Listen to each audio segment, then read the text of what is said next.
নমস্কার দর্শক বন্ধুরা, ইমেজ বেঙ্গলে আপনাদের সকলকে স্বাগত। আজকে নতুন সরকারের বাজেট পেশ হলো।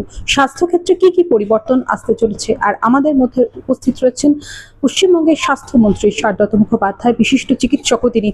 নমস্কার স্যার। 800 কোটি টাকা বেশি এবারের বাজেটে স্বাস্থ্য দপ্তরের স্বাস্থ্য বিভাগে। উল্লেখ্য যেগুলো, প্রথম কথা আয়ুষ্মান ভারত। মোটামুটি পশ্চিমবঙ্গের আপামর জনগণের মধ্যে আয়ুষ্মান ভারত কাজ শুরু হয়ে গেছে। 70 ঊর্ধ্ব সবাই পাবেন, এবং এছাড়া যারা প্রান্তিক পশ্চিমবঙ্গের নাগরিক তারা পাবেন। যারা এর আওতায় পাবেন না কোনোভাবে, তাদের জন্য প্রধানমন্ত্রী এই মুখ্যমন্ত্রীর রিলিফ ফান্ড রয়েছে। উত্তরবঙ্গে এইমস, উত্তরবঙ্গে ক্যান্সার হসপিটাল, 3টে tourism hub, Darjeeling, Digha, Farakka tourism হাবে ট্রমা কেয়ার সেন্টার, চিন্তা ভাবনা অভিনব। ট্যুরিজম হাবে ট্রমা কেয়ার সেন্টার, 4টি নতুন মেডিকেল কলেজ, কালিম্পং, উত্তর দিনাজপুর, পশ্চিম বর্ধমান এবং আলিপুরদুয়ার। আর একটি upgradation to medical college Suri Birbhum medical কলেজে রূপান্তরিত হচ্ছে। এইমস উত্তরবঙ্গে, এটা বিরাট খবর। প্রান্তিক পশ্চিমবঙ্গ সুন্দরবনের ভ্রাম্যমান ভাসমান মেডিকেল কেয়ার ইউনিট, বড় জিনিস, যেখানে মেনলি প্রসূতি মা এবং বাচ্চাদের পরিষেবা দেওয়া হবে। স্পিড বোট অ্যাম্বুলেন্স, ভাবা হয়নি এগুলো কোনোদিন। স্পিড বোট অ্যাম্বুলেন্স সুন্দরবনের জন্য, এরা জলপথে নিয়ে গিয়ে নিকটবর্তী স্থলপথের অ্যাম্বুলেন্সের সঙ্গে কানেকশন করবে। ক্যান্সারের চিকিৎসার ক্ষেত্রে এই বাজেটে আলাদা করে কোনো দিক প্রতিফলিত হলো স্যার?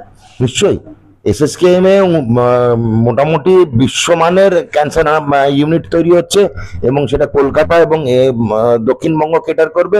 উত্তরবঙ্গে স্ট্যান্ডালোন ক্যান্সার ইউনিট তৈরি হচ্ছে, যেটা উত্তরবঙ্গ এবং বাকি জায়গাগুলো, মানে আমি বলবো মালদা থেকে উত্তরবঙ্গে পুরোটাই পাবে সেখান থেকে পরিষেবা। গ্রামীণ যে হাসপাতালগুলো, যেগুলো আমাদের পেরিফেরি, সেগুলোর উপরে প্রাইমারি হেলথ সেন্টার বেডেড করার পরিকল্পনা আমরা নিয়েছি। আমরা 3টে ফেজে করব, ফেজ 1, ফেজ 2, ফেজ 3। এখনো আমাদের ডিটেল প্রজেক্ট রিপোর্ট তৈরি হচ্ছে, হলে জানাবো। সর্বোপরি প্রসূতি মা এবং যারা সদ্যজাত শিশু, তাদের জন্য আলাদা করে কেয়ার। মেন ইম্পর্টেন্স তো সেখানে প্রত্যেকটা হাসপাতালে অবস্টেট্রিক্স বা মা এবং বাচ্চার পরিষেবাই সবার আগে। ভুলে গেলে হবে না, 21,000 টাকা দেওয়া হচ্ছে প্রসূতি মাকে, প্রধানমন্ত্রী মোদীজি, এবং এছাড়াও 6টি নিউট্রিশনাল প্যাকেট। 21,000 টাকা প্রসূতি মাকে, 21,000 প্রসূতি মাকে, তার সঙ্গে 6টি নিউট্রিশনাল প্যাকেট, বিরাট বড় জিনিস দেওয়া হচ্ছে। হাসপাতালে ভর্তি হতে গেলে সাধারণ মানুষকে প্রচুর সমস্যার সম্মুখীন হতে হতো বিগত সরকার। এখন জিরো রিফিউজাল চলছে, কেউ কিন্তু বারণ করছে না। বিগত 7-10 দিন থেকে আমার কাছে রিপোর্ট আসেনি।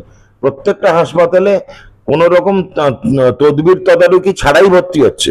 একজন বিধায়ক ফোন করেছিলেন গতকাল আমাকে ভোর রাত্রিরে, যে ডাক্তারবাবু একজন যাচ্ছে আমার বিধানসভায়, দয়া করে একটু বলে দিন। আমি দেখুন না, আগে যাক না। এবং সকালে ফোন করে জিজ্ঞেস করলাম যে দাদা কি হলো, বলে না কাউকে কিছু বলতে হয়নি, এমনি ভর্তি হয়ে গেছে। সব শেষে আপনি এই বাজেট পেশ হবার পর স্বাস্থ্যমন্ত্রী হিসাবে বাংলার মানুষকে কি বলবেন? বাজেট দেখে উৎফুল্ল, স্বাস্থ্যের দেখে আশা করি অনেক ভালো কাজ হবে, দেখা যাক।